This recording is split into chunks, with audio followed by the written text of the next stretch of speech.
Halo readers, senang sekali saya Ona bisa menyapa teman-teman semua di rumah. Nah, dalam program Retimes Inspiring.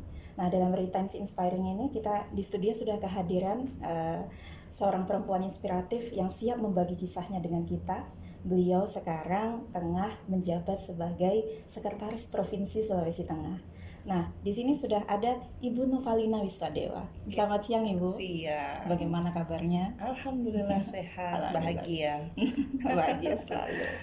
Ibu, ini kita mau ngobrol-ngobrol tentang perempuan. Oke. Nah, sebagai karir Ibu sekarang menjabat sebagai Sekretaris Provinsi Daerah Provinsi Sulawesi Tengah. Tapi sebelum mungkin kita bincang-bincang lebih jauh tentang karir Ibu, saya ingin mendengar kisah masa kecilnya Ibu itu seorang Novalina Wiswadewa itu bagaimana Ibu? Ibu besar di mana? Iya, masa kecil mungkin buat orang lain tidak terlalu luar biasa ya, tetapi itu adalah masa-masa yang paling indah dalam kehidupan saya. Saya dibesarkan dalam keluarga yang sederhana. Bapak dan ibu saya adalah seorang PNS. Jadi sepertinya sejak kecil juga karena melihat orang tua PNS ya, jadi hal-hal yang terkait dengan PNS itu sudah sesuatu yang selalu kita lihat ya. Kalau malam biasanya mendengarkan bapak ibu saya, mama papa saya berdiskusi terkait dengan hal-hal yang terkait dengan birokrasi. Mungkin itu yang kemudian soal-soal birokrasi dan pemerintahan sudah biasa kita dengarkan dalam keluarga. Dan kemudian juga kebetulan mama dan papa itu mengajarkan kita kehidupan yang sederhana, ya, menjunjung tinggi kejujuran. Itu yang saya ingat betul orang tua saya ajarkan. Bahkan sampai hal yang kecil gitu. Saya ingat kalau zaman dulu ya kita disuruh beli, saya di keluarga dipanggilnya Novi gitu. Novi beliin mama dulu Vitsin gitu kan. Dulu zaman dulu pakai ondo 5 perak udah banyak. Vitsin beli 10 rupiah. Nanti sisanya itu harus ditaruh di buffet atau di mana mah, sisanya di situ. Jadi nggak boleh kita ambil gitu kecuali izin orang tua. Jadi itu hal-hal yang menurut saya memang penting ya kita bangun. Nilai-nilai itu memang harus kita mulai dari keluarga, dan orang tua saya mengajarkan itu. Itu yang saya syukuri, sehingga kemudian itu insya Allah jadi bekal kita dalam dalam kerja, dalam berinteraksi dengan orang lain. Nilai-nilai itu saya kira. Okay. Ibu Nova ini juga alumni IPDN. Betul.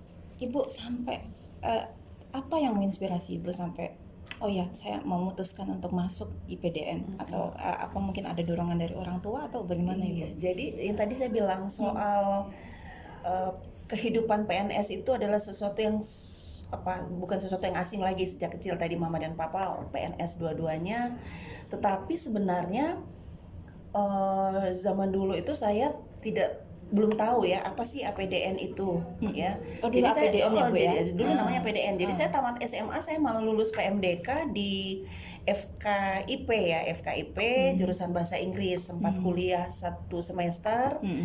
Terus diam-diam ternyata mama papa saya daftarin saya di penerimaan APDN ini gitu. Tiba-tiba sudah ada nomor ujian, suruh ikut. Ya namanya anak kita harus ini ya, harus ini sama orang tua ya. Dan saya juga meyakini bahwa sebenarnya ridonya orang tua, apalagi mama kita, itu justru itu menjadi jalan kita untuk kebaikan. Jadi akhirnya di 1 semester padahal sayang gitu, tapi karena mama bilang udah coba ikut, kalau lulus ya pilih ini, tapi kalau enggak ya udah lanjut di FKIP. Akhirnya saya ikut nyenengin orang tua, ternyata lulus gitu. Ya sudah, akhirnya karena janji sama orang tua ikutin APDN. Akhirnya sampai selesai APDN di Makassar. APDN 3 tahun, selesai itu alhamdulillah tidak terlalu lama menunggu, saya diterima lagi di IP Jakarta. Gitu. Jadi selesainya di Jakarta, IP Institut Ilmu pindah ini Bu ya. Iya. Lanjutan dari APDN. APDN kan waktu itu masih diploma 3 ya. Setelah lulus APDN saya langsung lanjut ke Institut Ilmu Pemerintahan untuk dapat S1 pemerintahan. Bertahan sampai selesai. Ya. Ibu terkait Ibu tugas pertama di mana? Tugas pertama, jadi ini ceritanya unik ya. Dulu ketemu jodohnya di kampus. Oh, aduh. Beda Ketemu Bapak di kontingen, kampus. beda kontingen di kampus IP, Institut Ilmu Pemerintahan Jakarta, kita beda kontingen. Terus akhirnya selesai wisuda kita pisahan, menikah, terus beda tempat tugas. Suami saya di NTB, di Lombok, saya di Palu. Nah akhirnya malah waktu setahun dipakai bolak-balik. Jenguk suami, balik lagi kerja. Akhirnya kan hidup kayak begini, kayaknya kurang ini ya. Akhirnya kemudian saya izin ke Bapak Gubernur Sulawesi Tengah waktu itu, saya pindah ke ikut suami di NTB. Jadi di NTB sempat berkarir 15 tahun. Waduh, lama juga Sempat ya. berkarir 15 tahun, 2008 pindah ke Palu, ke Sulawesi Tengah. Itu di NTB Ibu sebagai Sebagai waktu itu Kasubag Pemberdayaan Perempuan. Iya. Kasubag Pemberdayaan Perempuan. Iya. Berarti ini kembali lagi ke Terus berarti waktu itu pindah, 2008 pindah ke Provinsi Sulawesi Tengah. Hanya beberapa bulan di provinsi saya pindah ke Kota Palu. Di Kota Palu saya menjabat sebagai Kepala Bidang Pemberdayaan Perempuan. Pemberdayaan Perempuan Iya, juga. Dua kali berarti Iya, Bu, ya? jadi cukup lama di pemberdayaan perempuan. Ibu ngomong soal tentang pemberdayaan perempuan. Nah, apa selama Ibu menjabat ada program-program khusus yang Ibu tekankan untuk pemberdayaan perempuan, program-program Iya, jadi pro perempuan gitu. Sebenarnya program pemberdayaan perempuan banyak ya. Kita mencakup semua aspek yang dari aspek ekonomi, kehidupan sosialnya, kemudian hukumnya, banyak hal lah gitu. Nah, dan banyak program yang terkait dengan pemberdayaan perempuan. Tetapi waktu di awal-awal karir saya, kayaknya itu adalah masa-masa susah pemberdayaan perempuan. Kalau sekarang mungkin orang sudah mulai berubah paradigmanya tentang perempuan. Tetapi di zaman awal-awal karir saya itu rasanya masih sulit. Kenapa? Karena saya ingat waktu saya di Lombok itu kami harus benar-benar turun, ketemu langsung dengan kelompok-kelompok perempuan, meyakinkan dengan mereka bahwa mereka bisa untuk berpartisipasi dalam banyak hal. Termasuk juga kalau di tingkat dulu di Lombok ini saya masuk sampai ke tingkat desa, bagaimana memastikan dan meyakinkan, bukan hanya sekedar memastikan tetapi meyakinkan dulu perempuan-perempuan ini bahwa mereka bisa ikut terlibat dalam proses perencanaan desa, dan itu tantangannya luar biasa. Kita betul-betul harus meyakinkan. Terus kemudian yang kedua juga meyakinkan perempuan-perempuan bahwa mereka bisa mengambil peran juga dalam peningkatan ekonomi rumah tangganya. Ini juga di masa-masa awal tantangannya berat, tapi alhamdulillahnya ya dengan pendekatan khusus kita ya perempuan makin bisa lah meningkat kepercayaan dirinya sehingga kemudian terlibat di ruang-ruang seperti itu. Kalau sekarang saya kira sudah agak lebih baik ya seperti itu.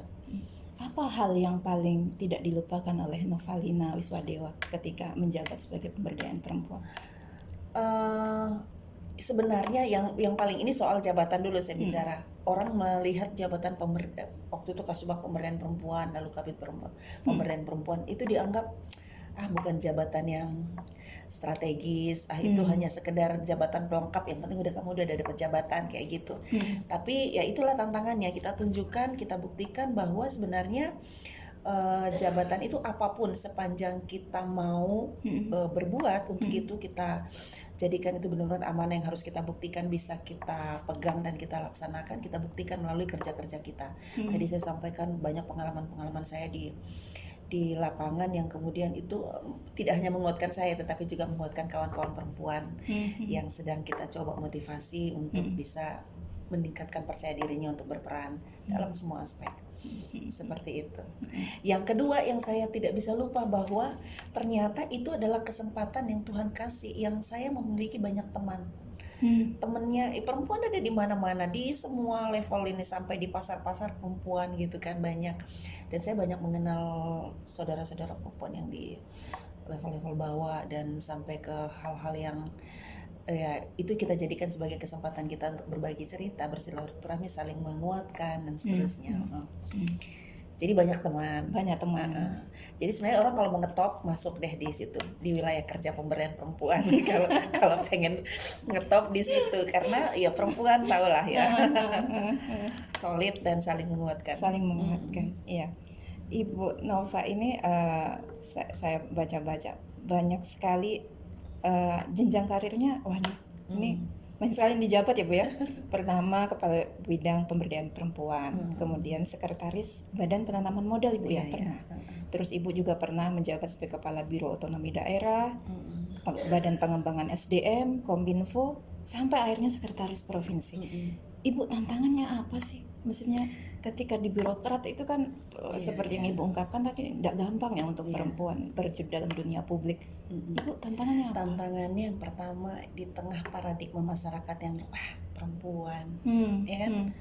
Perempuan. Jadi ya kita jangan kecil hati dengan pikiran orang tentang perempuan. Apa sih yang dia bisa gitu kan? Iya. Tetapi buktikan saja. Yang jelas kalau perempuan itu harus punya perempuan ya.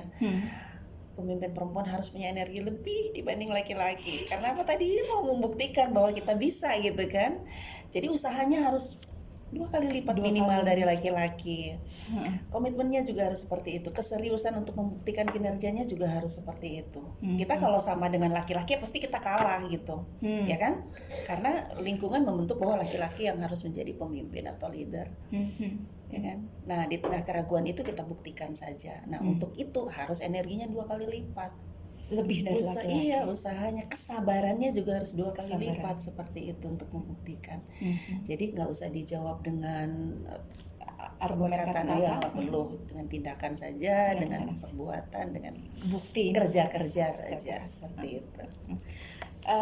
Menjabat ini rata-rata Ibu kan di posisi sebagai pemimpin ya Bu ya, rata-rata ini saya baca biografinya Ibu. Pendekatan apa yang Ibu gunakan ketika sebagai pemimpin perempuan untuk memimpin? Otomatis Ibu tidak hanya memimpin perempuan, tapi Ibu juga memimpin laki-laki. Pendekatan apa yang digunakan?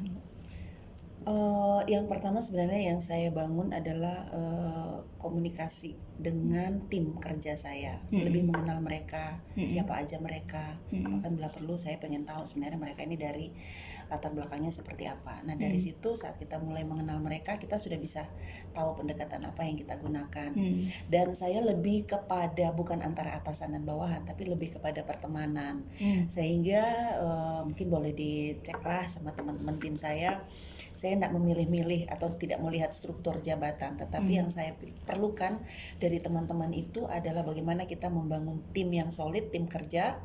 Kemudian siapapun bebas menyampaikan pokok-pokok pikirannya, gagasan-gagasannya kepada saya, sehingga ruang kerja saya tidak saya batasi hanya untuk pejabat-pejabat tertentu, tetapi dari staf, tenaga kontrak bahkan boleh aja masuk untuk kita diskusi, menyampaikan apa aja gagasan-gagasan.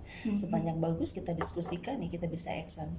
Itu sih yang saya lakukan selama ini, karena apalagi anak-anak muda, saya justru senang kerja sama dengan anak-anak muda karena dalam banyak pengalaman saya gagasan-gagasan bagus, inovasi-inovasi bagus itu keluar dari anak-anak muda. Kadang-kadang kita yang senior ini pikiran kita sudah terkungkung di dalam kotak. Tapi kalau kita mendengarkan anak-anak kita, adik-adik kita yang milenia ini, mereka kan di luar box kita ya.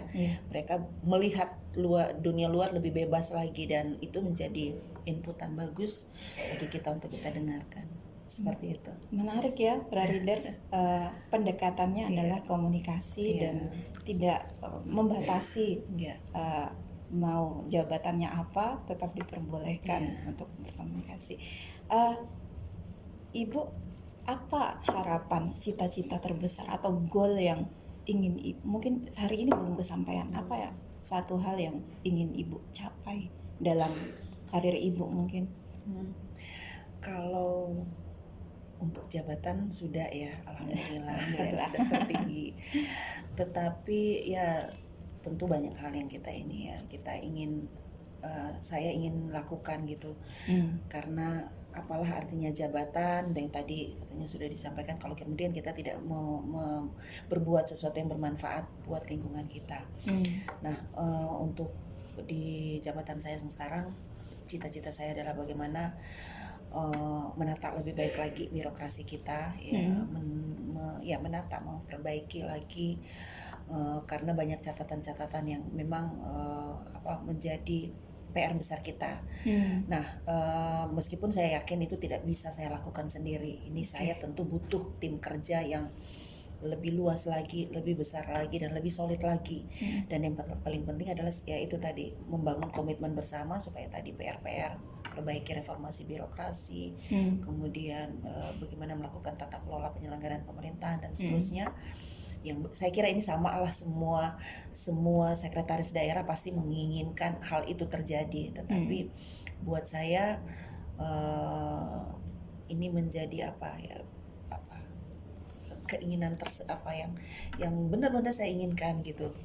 Dan sekali lagi ini tidak bisa saya lakukan sendiri, jadi mungkin ya ini kan baru ya, saya masih butuh